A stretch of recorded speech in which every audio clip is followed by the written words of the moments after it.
we can see oil is the source of all evil. What is the source of all this pain? Oil. They are now using oil to fight. I will not allow oil to go. I will block oil. I will blow oil. So at the center of all this evil, is oil. Is it positive side going to bring us a profit?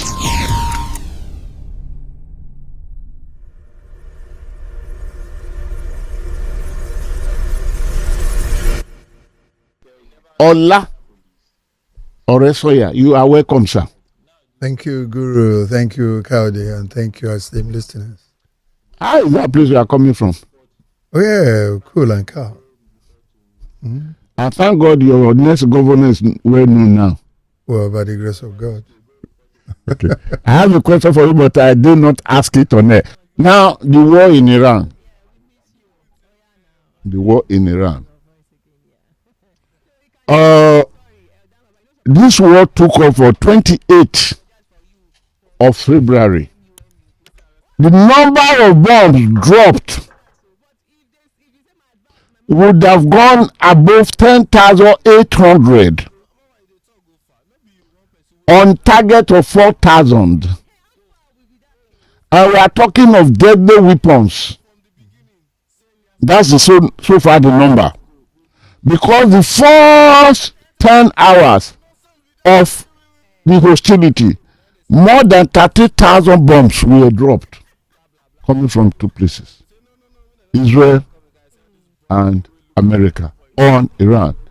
Iran equally had shown that power to resist, and Iran had equally sent out nothing less than 5,400 drones and missiles within the targeting instrument of America, then Israel, and the Gulf regions.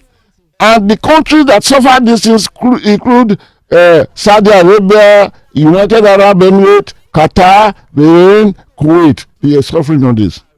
Now, and we know that these bombs are terrible things. You are an environmentalist. What is the implication of this war going on there? Internationally, environmentally speaking now. And how would you narrow it down to Nigeria's situation? Do we have anything to suffer in Nigeria here, or we don't have? The floor is yours, sir. Yeah, thank you, Guru, and thank you for that question. But before I answer your question, I think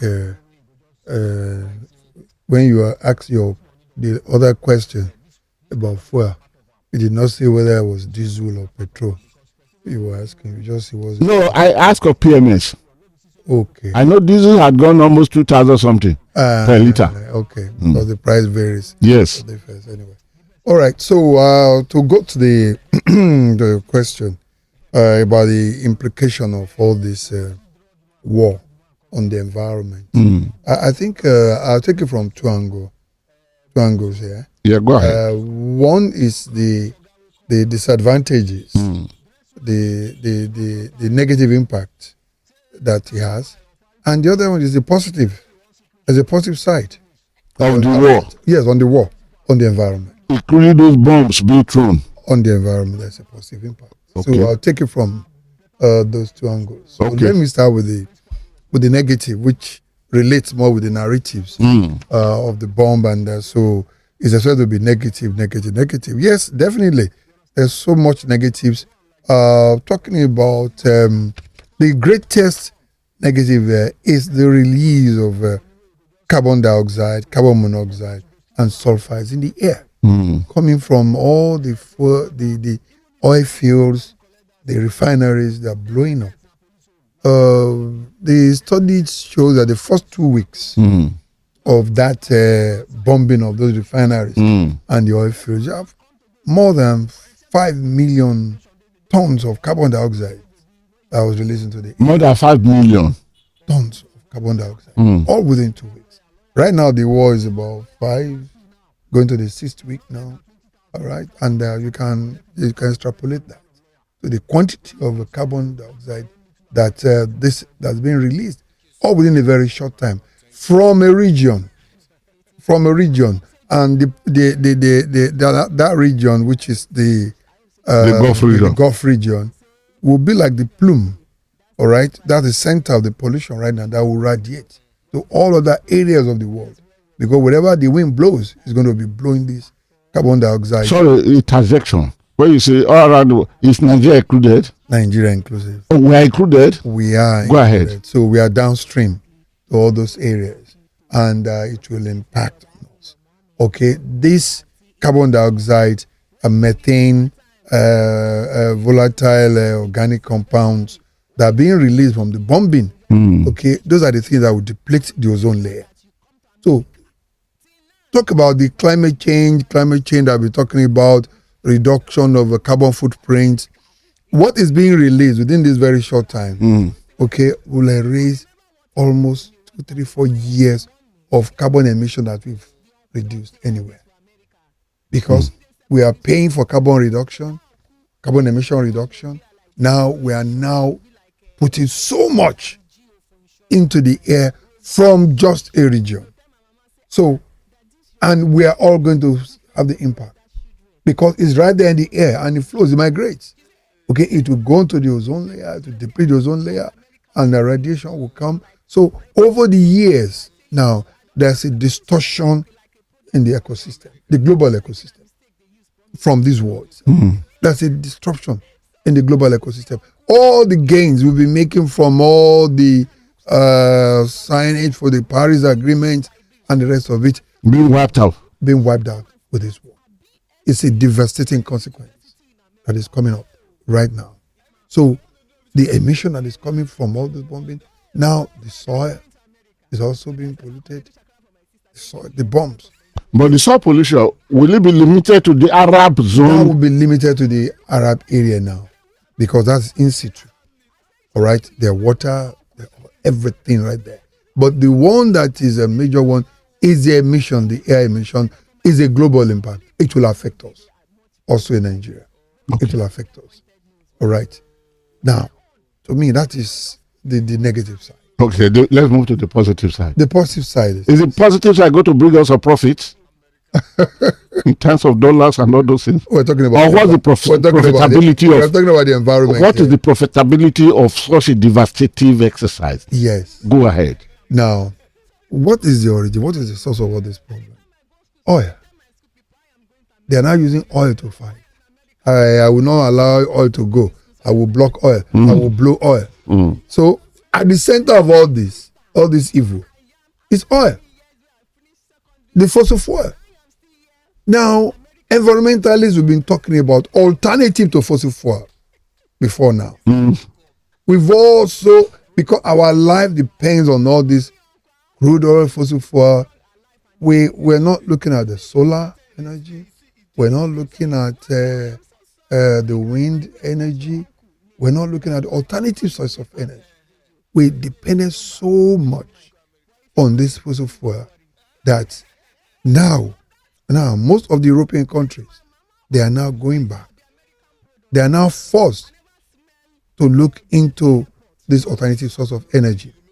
Over here, but that plan will be on in Europe and America and other Asian countries for some time. I love the word you put on. Plan. It has always been there. Okay. But something is, there's a push factor now. There's a push factor. That is enforcing it. That is enforcing it naturally. The urgency of. You just have to. Because rather than burn 50 liters of or 100 liters of diesel, can I have a solar that will reduce my diesel to 20? So over here also in Nigeria, it's pushing. That's a push factor. So many people are now migrating into that alternative source of energy, which is sustainable. For example, even in your house now, many of the people now know that even from their septic tank, the biogas there can be used for cooking instead of going to buy expensive cooking gas. People are now migrating. You now see most houses now have solar. Most establishments now have solar because the price are not just sustainable. The longer it takes for the war, the higher the price of this diesel. So what the environmentalists, what we have been preaching for a long time now, that's a push factor that is making people to look the other way. So therefore, this will be gains of the war. These are the gains of the war for the environmentalists. You are now say, oh, this is happening.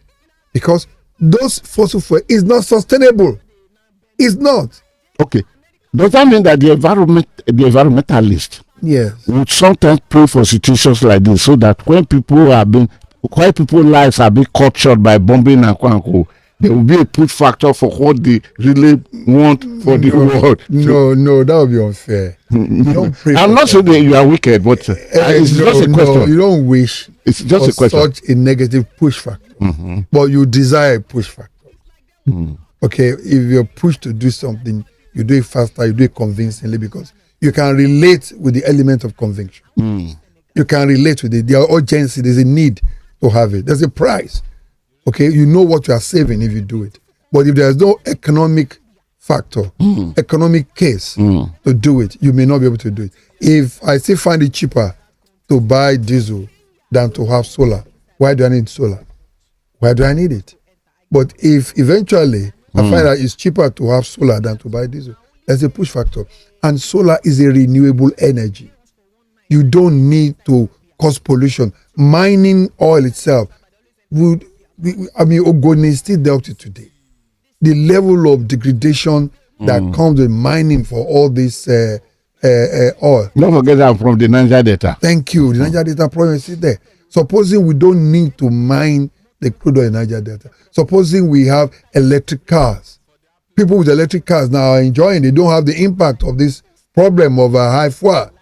Electric cars are running their cars. Okay. So these are positive impact. Can I pause you there? Thank you. Because you mentioned it, you renavigated my mind to this. Those with electrical cars might not be too much concerned now, because they see themselves as doing something good. And the good news for your information is that just yesterday, the president approved zero point payment for importation of electric cars. Yes. Which is a good thing. Yeah. But electric car, with what do they move? What's the power? And where's the electricity in Nigeria? Okay, fine. Electric cars move with a battery, rechargeable battery. You can have your rechargeable, you can use solar to recharge some. And if you can't use solar in some areas, you have farms, you have people, just like you go to petrol stations to recharge. You can have your recharging kits, or you can go to stations where you recharge your car. So people who want to support in recharging will invest. For example, the PMS is available at those petrol stations you made as comparison. Where is the electricity? I do drive electrical cars when I travel abroad. I know what it is. I know how to charge them. In Nigeria, I'm making it because I am in Nigeria. I'm more concerned because now I suffer what I don't know anything about in Gulf. How will Nigeria be able to provide the electricity at the point of charging when I plug my charger to it and the electricity is available in a country where sometimes we have 2,000 megawatts to service 2,300,000 people? So that is the question I'm asking. Well, Guru, see, where there's a will, there's a way. When you need to do what you do, you do. Let me give you an example. During the period of Nitel in those days, we hear the news that, Kanji Dam has gone, that's why telephone is not working. There is no electricity. By the time those who have to do the mobile phone came in, and they know that, look, whether there is kanji or no kanji, there must be telephone. Of course. Is there no telephone? Yeah. The same thing will happen to electric cars. Okay. Those who must operate the charging stations, if you have to use solar, if you have to use generate it, if you have to use biogas, you will generate electricity because there's a business case to it. It's not a social thing. So there must be a business case, and there will be creativity to provide it. Okay. Now, let me navigate the discussion. What about the marine ecosystem? Okay. What much damage is being done by this war that is continuing in the Gulf? And for how long, even after the war, do you think this damage will still remain within the marine ecosystem? Oh, that definitely. I mean, that's a lovely question, a leading one too. Talking about the negatives, it's so wide. Those are the few ones we can recognize now. There's a nuclear ones. There are many other we cannot identify right now, but they will still come. The IUDs and everything like that planted all over the areas. So marine ecology is being distorted. The biodiversity is being distorted everywhere. Animals are migrating away from their original areas where they're. So there are some animals that may go into extinction, even from this war. There are some that may go into extinction. The marine ecosystem, yes, it's distorted. You will see spills all over. Go to the Gulf now. You have spill all over. Okay? So, and this will migrate everywhere in the world. Everywhere in the world. And this will deplete oxygen in the aquatic environment. And there's so many fishes that will have to sail away. Okay? That you may not even see them again. Because this oil will seal off oxygen penetration to the marine ecology and will distort them. They may not be able to produce again, they may not be able to procreate again. So it's a long-term effect. The next 50 years, we're still having the impact. Okay. Let me place it on record that the first 3 years of Russia war in Ukraine, for example, at least that is the first 3 years. Russia thought they would walk over to Ukraine in 2 hours. They finished, they return back. But we are now in the 4th year.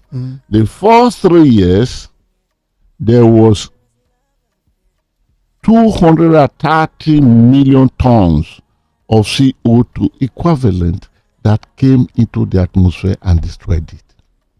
Now, let us take that accumulative running for the past 3 years and add the multiplying effect of what is happening in Gulf now, and we don't know when it will end. Do you have any fear for the future as an environmentalist? Do you have any fear for the future of the world? Yeah, definitely. And I think that's where I started from. And I'll still repeat it for emphasis sake. The key thing is that what we're doing right now, all the achievements of all these conference of parties we've attended, all the carbon credits we've been issuing, this is coming like an eraser. All the gains are now being wiped off with this unnecessary kind of release of emission into the air.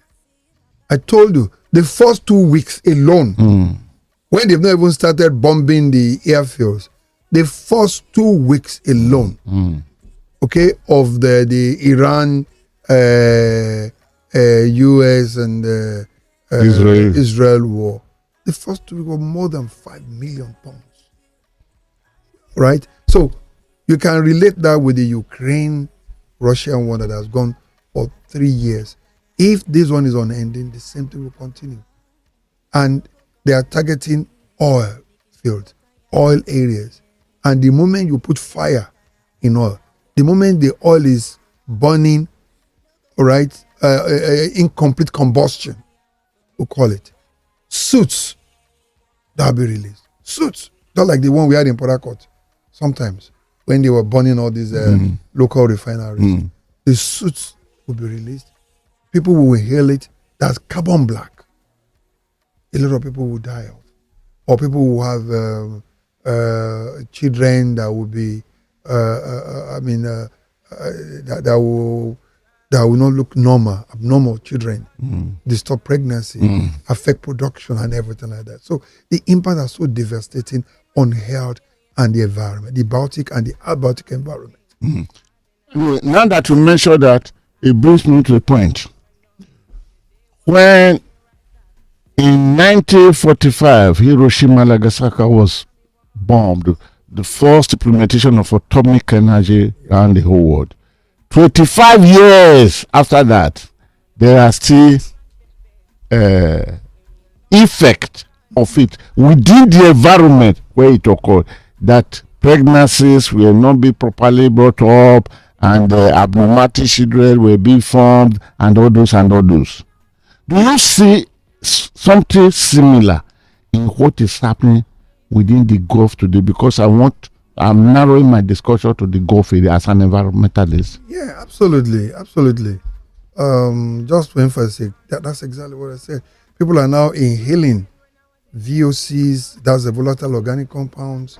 Some of them are furans, dioxins. Furan and dioxins, these are carcinogenic, that they cause cancer.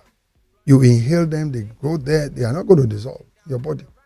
And when you burn all this oil, these are the kind of thing you release into the air.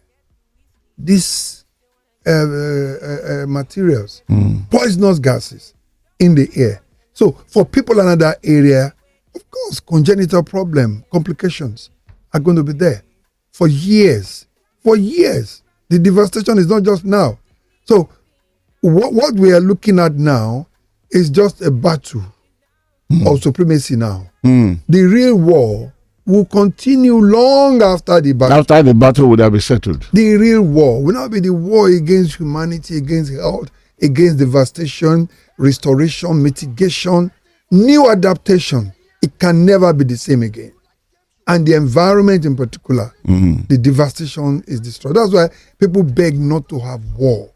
Because the consequences is not just about the fact that, yes, I have won. I'm right or wrong. It is who is left. Who is left? What is left of all the devastation? That is the consequences. And story of the atmosphere, years after the war would have been lost or won. Exactly. We start seeing cases, they will refer to the war that happens also time. That's what is causing the problem. Right. So Okay. it's quite a shame, and it's unfortunate against humanity. Then, talking as Nigerian, would you say that, like many other countries we have around the world, that Nigeria had a preparation that will give us a sort of succor before this thing evolved? If your answer is no, what would your recommendation be? If your answer is yes, what will your conclusion be? Well, yes, what we need to do now is our level of air monitoring. First of all, did you see Nigeria having some preparation by our own environmental development before this situation arrived? Well, institutionally, yes. Institutionally. Institutionally, yes. We have the law and the institutions that are supposed to protect us from such things. But were they protecting us? Well, I said, so let me take it one by one. Okay. Guru.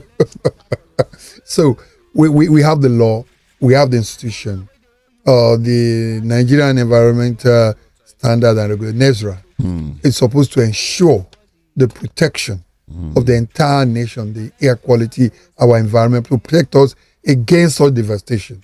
And then we have the state EPAs, the Environmental Protection Agencies in each of the states of the Federation, to do the same thing at the subnational level. So institutionally, yes, we have this one. Now, how effective? Well, it's you have to be able to be objective in appraising on state by state basis. All right, and and I won't want to sit here and start marking other people's script or my own script because I'm involved. I'm involved. I'm also a regulator, so I want people to mark my own script rather than me marking my own script. You can present your script from Ogun State to Kayode, so Kayode will mark it for you. No, it will be unfair for me. No, you can talk about with that. We will not give you the challenge of marking it. Okay, thank but you. Kayode, I think, is really prepared. Okay, so you can present your case. Okay, fine. So, really, I think so for different states, all right, we now need to have what we call the air monitoring devices everywhere. I get me. So for Lagos, I know Lagos we already have in so many areas, and Ogun State is also installing everywhere in Ogun State because we have a peculiarity in Ogun State. We have so many industries in Ogun State. Without the war, we have even a war of industry already to contend with. We have these industries releasing all kinds of gases into the air in Ogun State, and we have to be prepared to make sure that before they kill everybody, before they pollute, we have to catch this air quality. So we have our what we call our baselines, okay, in Ogun State, which we have done the mapping. So we the ambient, what the air without industry, what should be the quality in Ogun State. We have done that one, the mapping. So we have our baseline with our environmental protection agency, and I'm sure Lagos has. I don't know of many other areas, but this is the first area of preparedness. You know, what you cannot measure, you cannot manage. So you will be able to measure what is happening. So baseline, without any pollution, what is the air quality in your area? What is the acceptable quality? Match it with the world standard. Are you getting me? Now, when you now monitor these machines on daily basis, real-time basis, or there are some of them that you program what we call triggers. For example, on my own phone now, I can tell you the air quality in some areas in Ogun State now. I know what the air qualities are right there, live and direct, right on my own phone. Okay? Real time. Real time. Now, when there are triggers, that is supposing you have a higher level of sulfide coming from a particular monitor, that means something is already happening around an industry in that area. So you dispatch people there to go around that machine to go and see what's happening around that area, the particular time where you got that thing. So these are triggers that you can install. So that is the level of preparedness, applying using technology to prepare. For example, the air, because of the impact of that war, now the level of carbon dioxide will be very high, and we are within the plume. The plume means from the point of pollution and the area of dispersion down the windward side. We are within the windward side coming from Iraq, and we are southern because the wind from those areas want to go toward the Atlantic. So we are likely to have the impact. We are likely to have the elevated levels if the thing has not dissolved completely before it gets to us. But we need to measure the triggers, and we already have those ones in Ogun State, and I'm sure Lagos has, and I don't know for maybe Abuja should have. Okay. Yeah. Thank you very much. My question, please, let's return back to it, because there's something I want to pull out of it. Because I'm in Nigeria, I don't know any other country except Nigeria. I've never been to anywhere except Nigeria. The question I introduced, you spoke about it, or you spoke to it, but you spoke to it more on the theoretical aspect. Is Nigeria, are there those fundamentals on ground in Nigeria before this disaster coming in that says that, oh, at best of time, we can push against it because already we have started something beyond the level of rhetorics, beyond the level of theoretical movement? Do we have such things on ground that one can rely upon that, oh, it will just take us an emergency moment then to achieve this? I give you an example. Okay. Whenever the alarm sounds in Israel, people have bunkers they run to because something is dropping disastrous from the air.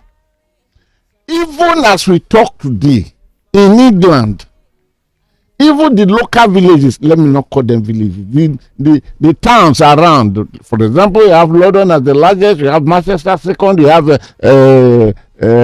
Birmingham as third, and co. If there is a sudden sound that the air is showing evasion, there are places, bunkers that are already on ground that people will run to for safety. This is the type of question I'm bringing, sir. Are there fundamentals, preparatory or preparation that are on ground that the type of disaster you are discussing, you are describing here now, that will come out of this Gulf thing, that will last for years? Is there any factors on ground to accommodate it, only if we improve upon it practically beyond the level of theoreticals? Well, maybe I should just narrow down these theories to something that you can relate to it. Now, experience, they say, is the best teacher. Yeah. Israel they forced themselves into that place. So they have to prepare for war in time of peace. They built bunkers for security because they know attack can come any minute. England, they fought the World War. And they went through a lot of devastation. So they now know they have to sound the alarm to tell people to do. So all these countries you mentioned, it was born out of the bad experiences they have. Thank God, we don't have such experience, but common sense, things that prepare for it, simulate it, even if it comes. That's exactly what you're trying to do. Thank you. Simulate it. Now, the first thing we have to do, like I said, apart from the other one talking about bomb, talking about polluting your water, yes, the accident of air, you can't stop air coming from anywhere into your own area.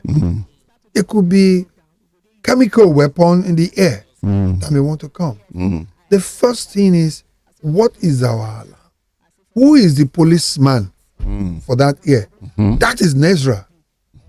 That is the Environmental Protection Agency. That is the police that must first of all see it before the common man must see it.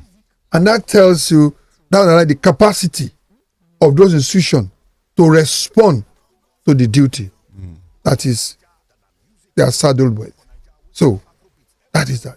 So that is the preparedness. We have those institutions, and the institutions must live up to expectations. All right, live up to expectation means, Are they lively now as we speak? Those institutions. Thank God you are a member of those. yes. Are they functional? Are they live to their responsibility as we speak now? Yeah, that's why I say that it will be unfair for me to be marking my script. You are the one paying my money. You are the one that hired me, the public. You are the one to mark my script. Now, the key issue is that the next question is, how equipped are those institutions to match up with their responsibilities? We look at it from those two sides. Then there are some things they may be doing that is not open to the public. You may not know until probably when the results are out there. You know, oh, these people are really working. I didn't know they are working. You know, there's something, because you don't know what they are doing now, does not mean they are not working. Does not mean they are not working. So to me, I think, yes, by and large, the institutions within the available resources, at least within the subnational level, that I can relate with more, within the available resources they are working. Okay, let me not overpressure you on that. Thank you. Let us re-navigate again. The way we flare our gas, is there, can you speak to that situation, please, as an expert, as an environmentalist? And the way we flare our gas, instead of even compressing the gas to the ground, which many countries have done with ease, we flare our own. The ozone layer had already been deflated and all those. Can you speak to that situation? Because it is Nigeria that is my main concern. I have no other country. Well, if you look at the new, or is that not hazardous enough environmentally? It is. Okay. It is, because that is a methane. Please speak to that is speak to methane. that This situation. is a very, very potent ozone depleting substance.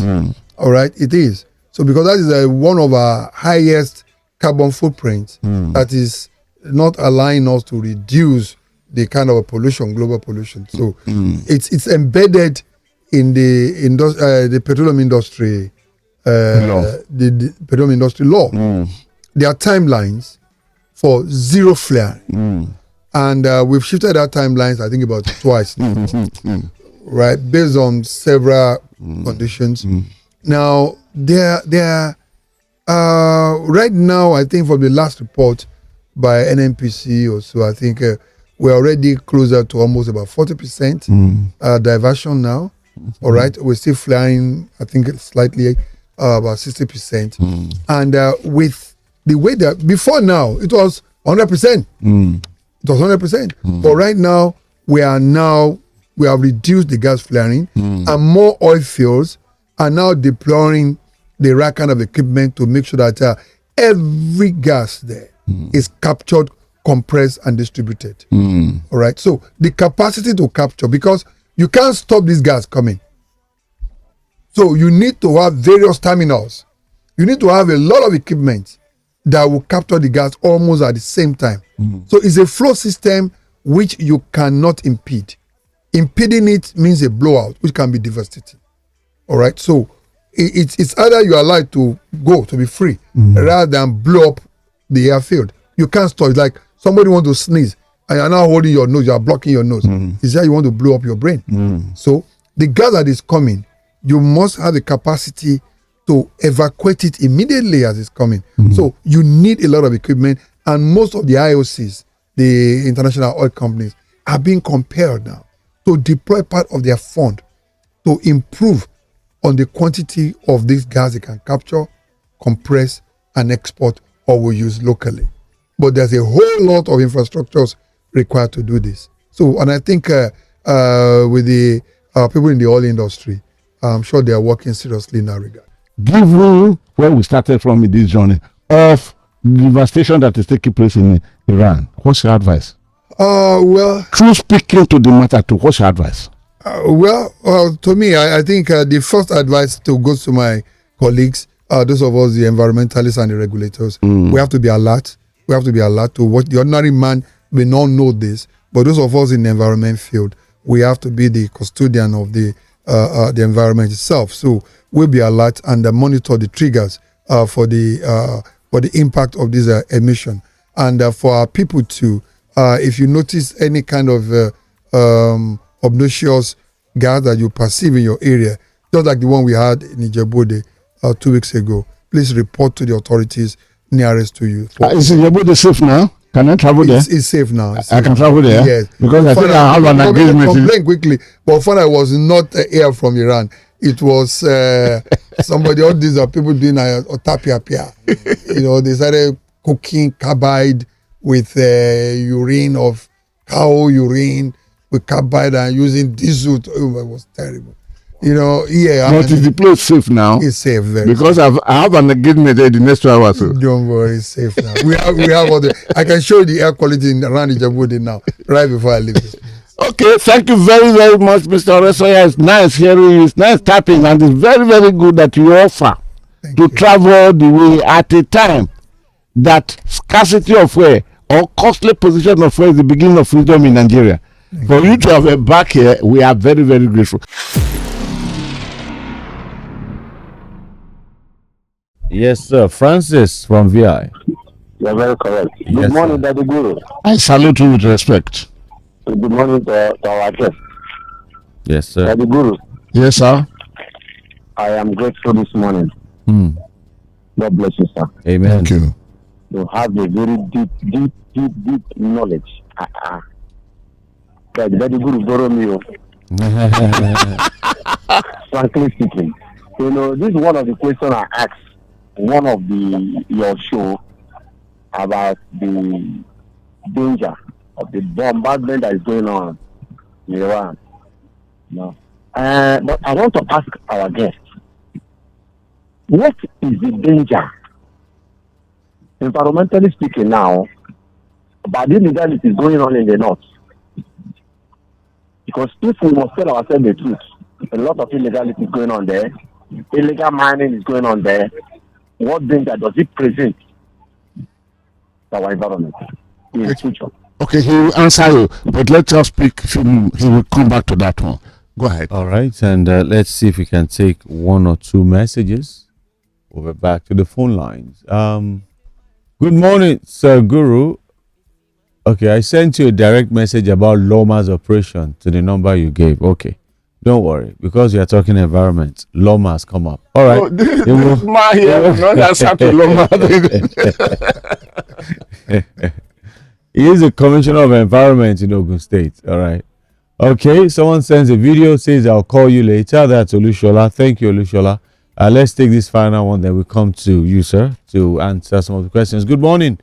Bacha said if insecurity last 24 hours, the government knows about it. Now, it was said that this bandit was brought in by APC government in 2015 just to remove Jonathan government. But when APC government of Buhari won, they left them in the country. Now they have become a menace. Also, 400 names of given to APC government by Qatar. Is it Qatar or Dubai or UAE? Government, your president hasn't done anything about it. The worst thing of all, when killings happen in Benue and Jos, your president didn't visit the scenes, rather went to their town halls and was doing campaign. You can see no empathy, no human feelings or capacity to stop the insecurity because of 2027 elections gain.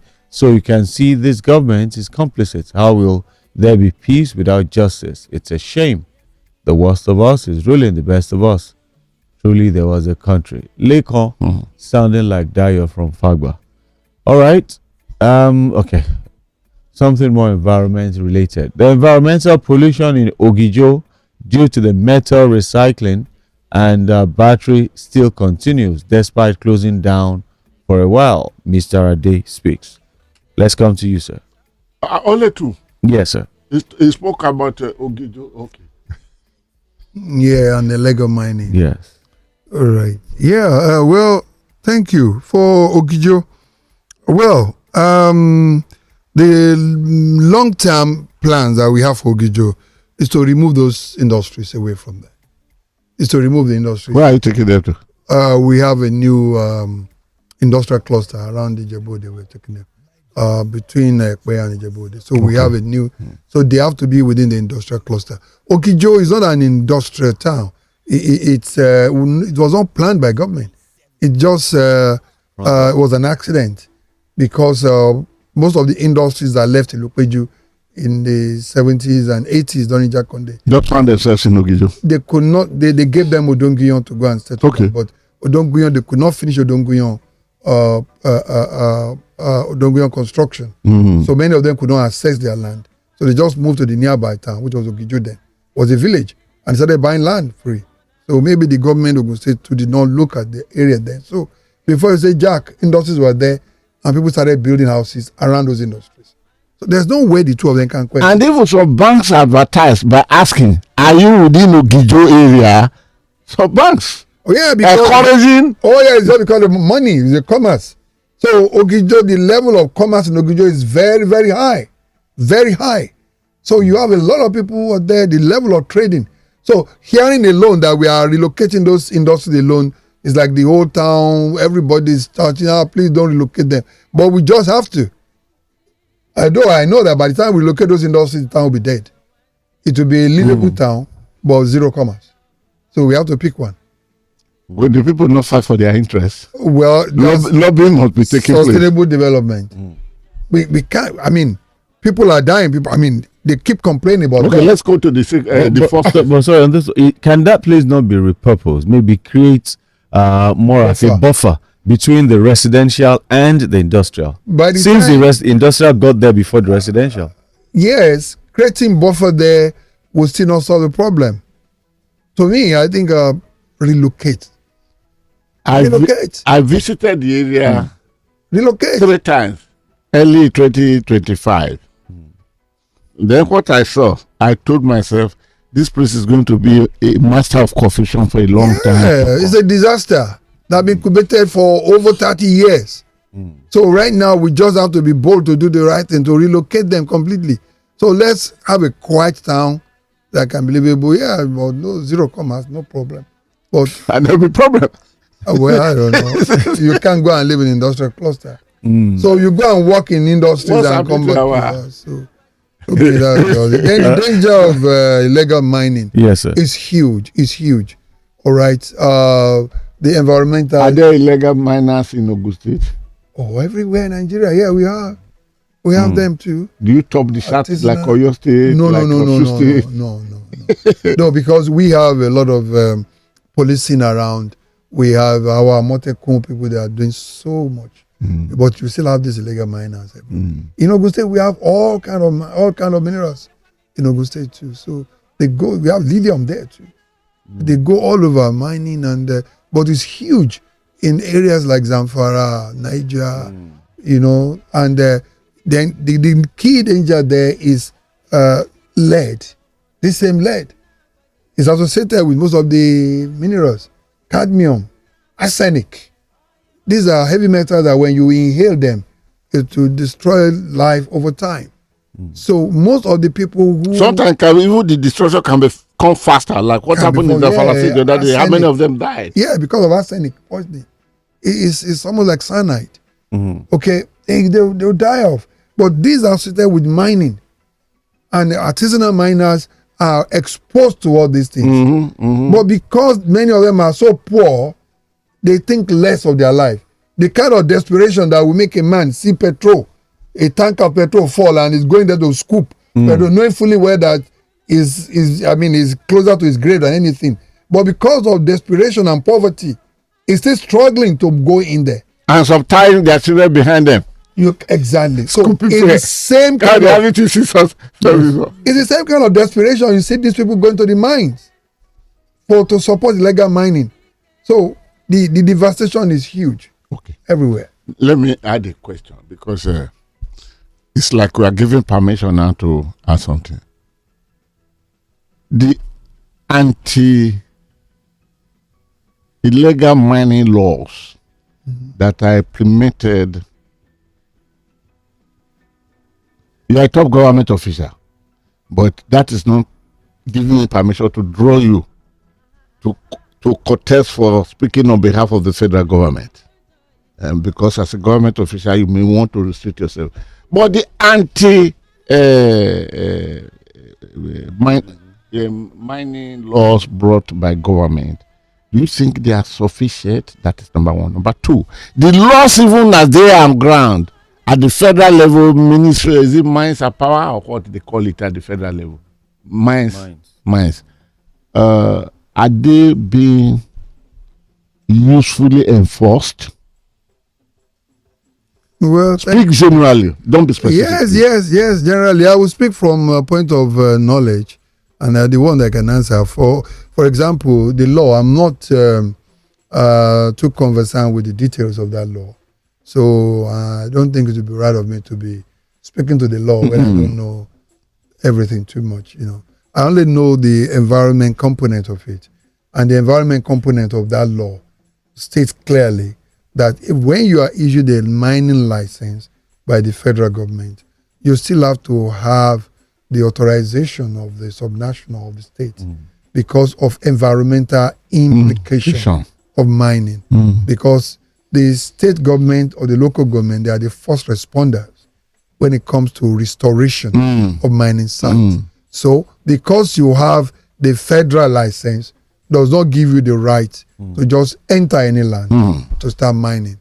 No, many of our people don't have that understanding. They just because they have their federal license, they just go to any land and start punching the hole. No. So in Ogun State, we don't allow it. Anywhere where we find them, we arrest them. Because you have a federal license, does not give you authorization to enter the land. There must be synergy between the federal license and the subnational. We will ensure the synergy. If you don't want to obey, we'll make sure you obey. Your last word on this issue of discussion today. Oh, well, I just want to thank you for for bringing this issue of environment, even in the world, to the limelight. And all I just want to say is that let our people embrace renewable energy. We can see oil is a source of all evil now. So just go and to avoid the strait of hormones, use renewable. Thank you very much.